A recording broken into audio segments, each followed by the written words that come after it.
Hello दोस्तों, नमस्कार। मैं शिवरोज सिंह अपने चैनल शिवरोज सिंह में आप सभी का स्वागत करता हूं। मैं लगातार परीक्षा उपयोगी और महत्वपूर्ण विषयों पर आधारित वीडियो लेकर आ रहा हूं। यूट्यूब पर अभी तक मेरे 47 वीडियो आ चुके हैं जो इतिहास, भूगोल, सामान्य ज्ञान पर आधारित है।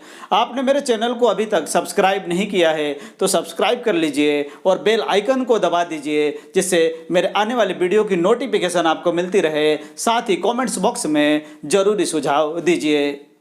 आज मैं फिर एक महत्वपूर्ण वीडियो लेकर आया हूं जिसका विषय है प्राचीन भारत के इतिहास पर आधारित महत्वपूर्ण प्रश्न भाग 4।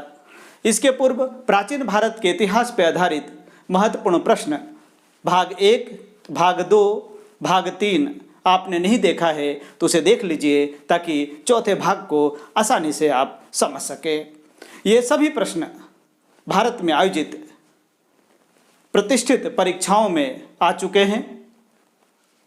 तो चलिए मैं आपको जोड़ता हूं आज के अपने वीडियो से। आज के वीडियो का पहला प्रश्न है, इंडिका का लेखक कौन था? तो इंडिका का लेखक मेगस्थनीज था। मेगस्थनीज जो चंद्रगुप्त मौर्य के दरबार में राजदूत बनकर आए थे। दूसरा प्रश्न है कि किसके शासनकाल में मेगस्थनीज भारत आए? तो चंद्रगुप्त मौर्य के शासनकाल में मेगस्थनीज भारत आए।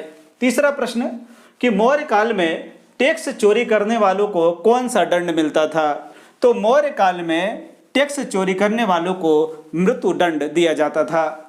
चौथा प्रश्न है कि मौर्य काल में भाग और बलि क्या था? तो मौर्य काल में भाग और बलि राजस्व के स्रोत थे, यानी भाग और बलि दो कर थे जिसके द्वारा राजस्व प्राप्त किया जाता था। 5वें नंबर का प्रश्न है कि कौटिल्य किस राजा के प्रधानमंत्री थे? तो कौटिल्य चंद्रगुप्त मौर्य के प्रधानमंत्री थे और उनके प्रधान पुरोहित भी थे। 6ठे नंबर का प्रश्न है कि कौटिल्य का अर्थशास्त्र किस विषय पर आधारित है? कौटिल्य का अर्थशास्त्र शासन के सिद्धांतों पर आधारित है, जिसमें मौर्य शासन व्यवस्था के विषय में जानकारी मिलती है। 7वें नंबर का प्रश्न है कि चाणक्य बचपन में किस नाम से जाने जाते थे? तो चाणक्य बचपन में विष्णुगुप्त के नाम से जाने जाते थे। इस प्रकार के प्रश्न प्रतियोगी परीक्षाओं में निरंतर पूछे गए हैं। 8वां प्रश्न है कि पाटलिपुत्र में चंद्रगुप्त मौर्य का महल किससे बना था? तो पाटलिपुत्र में चंद्रगुप्त मौर्य का महल लकड़ी से बना हुआ था। पाटलिपुत्र मगध की राजधानी थी। 9वें नंबर का प्रश्न है कि चंद्रगुप्त मौर्य ने सेल्यूकस को कब पराजित किया था? तो चंद्रगुप्त मौर्य ने 305 ईसा पूर्व में सेल्यूकस को पराजित किया था। चंद्रगुप्त मौर्य ने सेल्यूकस को पराजित करके काबुल, कंधार, हेरात व जेड्रोसिया के क्षेत्र प्राप्त कर लिए थे। एक संधि के तहत सेल्यूकस ने अपनी पुत्री हेलेना का विवाह चंद्रगुप्त मौर्य से कर दिया था। इसके बदले में चंद्रगुप्त मौर्य ने 500 हाथी उपहार में दिए थे। ये प्रश्न प्रतियोगी परीक्षाओं में अक्सर पूछे जाते हैं। 10वां प्रश्न है कि सारनाथ स्तंभ का निर्माण किसने कराया था? तो सारनाथ स्तंभ का निर्माण सम्राट अशोक ने कराया था। सम्राट अशोक के विषय में जानकारी सम्राट अशोक के अभिलेखों से ही मिलती है। 11वें नंबर का प्रश्न है कि सांची के स्तूप का निर्माण किसने कराया था? तो सांची के स्तूप का भी निर्माण सम्राट अशोक ने कराया था। 12वें नंबर का प्रश्न है कि सांची का स्तूप कहाँ स्थित है? तो सांची का स्तूप मध्य प्रदेश के रायसेन जिले में स्थित है। 13वें नंबर का प्रश्न है कि मौर्य काल में शिक्षा का सर्वाधिक प्रसिद्ध केंद्र कौन था? तो मौर्य काल में शिक्षा का सर्वाधिक प्रसिद्ध केंद्र तक्षशिला था, जो वर्तमान में पाकिस्तान में स्थित है। 14वें नंबर का प्रश्न है कि मगध की प्रारंभिक राजधानी कहाँ थी? तो मगध की प्रारंभिक राजधानी राजगृह थी, जिसे गिरिब्रज भी कहा जाता था। इसे गिरिब्रज इसलिए कहा जाता था कि ये चारों तरफ से 5 पहाड़ियों से घिरी हुई थी जो एक किले का निर्माण करती थी।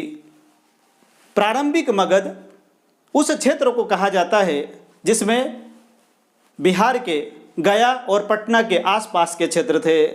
बाद में मगध के शासकों ने सभी 16 महाजनपदों को मगध में मिला लिया और एक विशाल साम्राज्य का निर्माण किया।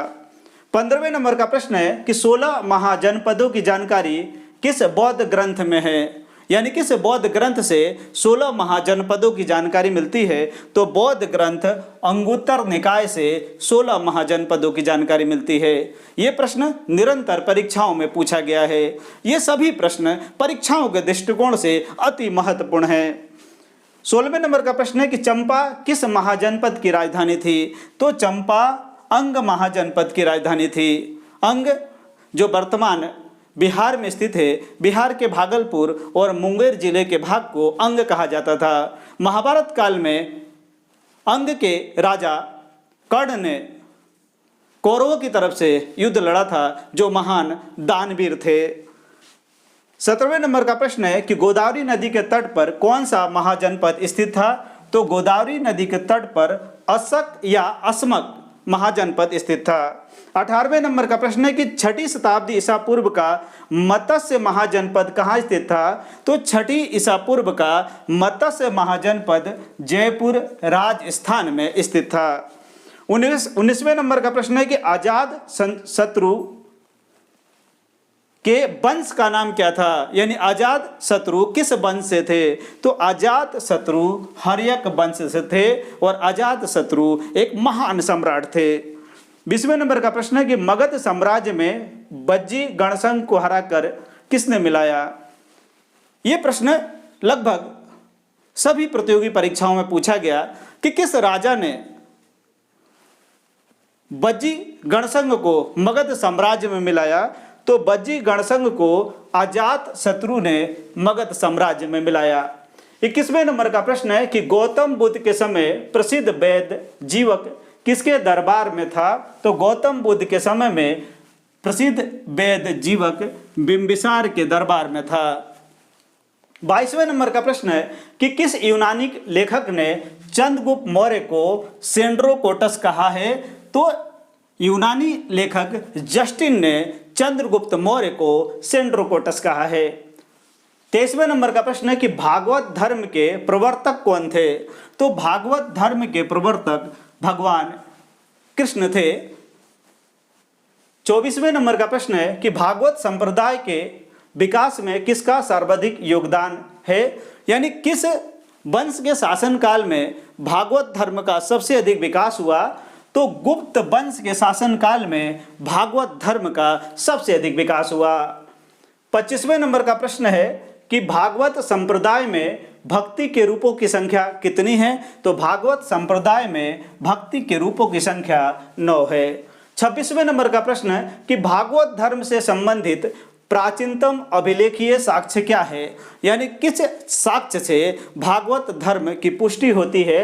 तो बेसनगर यानी विदिशा का गरुड़ स्तंभ जो लेख है, इससे जो है भागवत धर्म की पुष्टि होती है। 27वें नंबर का प्रश्न है कि बेसनगर अभिलेख का हेलियोडोरस, जिस हेलियोडोरस ने इस अभिलेख को लिखवाया था, वो कहाँ के निवासी थे। तो हेलियोडोरस जो है तक्षशिला के निवासी थे। 28वें नंबर का प्रश्न है कि हेलियोडोरस का बेसनगर अभिलेख किससे संबंधित है।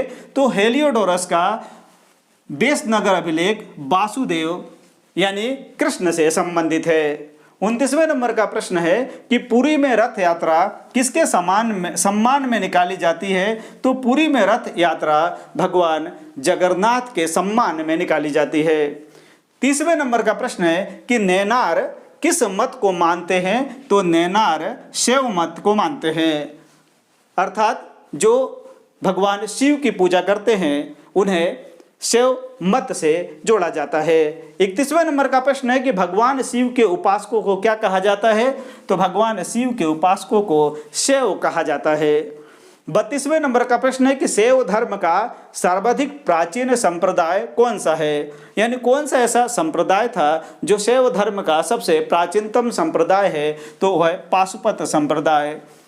तो शैव धर्म, वैष्णव धर्म, इन पर आधारित भी प्रश्न और भागवत धर्म, इन पे आधारित प्रश्न भी निरंतर प्रतियोगी परीक्षाओं में पूछे जाते हैं। 33वें नंबर का प्रश्न है कि लिंगायत संप्रदाय की स्थापना किसने की? तो लिंगायत संप्रदाय की स्थापना बसव ने की। लिंगायत संप्रदाय भी एक शैव संप्रदाय था। 34वें नंबर का प्रश्न है कि लिंगायत संप्रदाय भारत के किस भाग में प्रचलित था? तो लिंगायत संप्रदाय भारत के दक्षिण भारत में प्रचलित था। 35वें नंबर का प्रश्न है कि भारत में वैष्णव धर्म का केंद्र कहाँ था? यानी भारत में वैष्णव धर्म को सबसे अधिक मानने वाले लोग कहाँ थे? तो भारत में वैष्णव धर्म को सबसे अधिक मानने वाले लोग तमिल प्रदेश में थे। यानी जिन क्षेत्रों में तमिल भाषा बोली जाती थी वहाँ वैष्णव धर्म के मानने वाले लोग सबसे अधिक थे। 36वें नंबर का प्रश्न है कि वैष्णव धर्म में ईश्वर प्राप्ति का मार्ग क्या बताया गया है? तो वैष्णव धर्म में ईश्वर प्राप्ति का मार्ग भक्ति बताया गया है। 37वें नंबर का प्रश्न है कि मत्स्य पुराण में विष्णु भगवान के कितने अवतार मिलते हैं? तो मत्स्य पुराण में विष्णु भगवान के 10 अवतार मिलते हैं। 38वें नंबर का प्रश्न है कि वैष्णव धर्म का विकास किस धर्म से हुआ? तो वैष्णव धर्म का विकास भागवत धर्म से हुआ। 39वें नंबर का प्रश्न है कि वैष्णव धर्म के बारे में कहाँ से पता चलता है? यानी हमें किस स्रोत से या किस साहित्य से हमें जानकारी मिलती है वैष्णव धर्म के विषय में? तो उपनिषदों से वैष्णव धर्म के विषय में जानकारी मिलती है। उपनिषद जो ज्ञान के भंडार हैं। 40वें नंबर का प्रश्न है कि भागवत धर्म किस धर्म में परिवर्तित हो गया? यानी भागवत धर्म जो है बाद में किस धर्म में विलीन हो गया? तो भागवत धर्म वैष्णव धर्म में परिवर्तित हो गया। ये सभी प्रश्न प्रतियोगी परीक्षाओं में निरंतर पूछे गए हैं। मैं प्रश्नों की श्रृंखला को इसी प्रकार से निरंतर जारी रखूंगा। आने वाले समय में मैं आधुनिक भारत, सामान्य ज्ञान और करंट अफेयर्स पर भी अपने वीडियो लेकर आऊंगा। आपको मेरा वीडियो पसंद आए तो इसे लाइक, शेयर और सब्सक्राइब जरूर करें।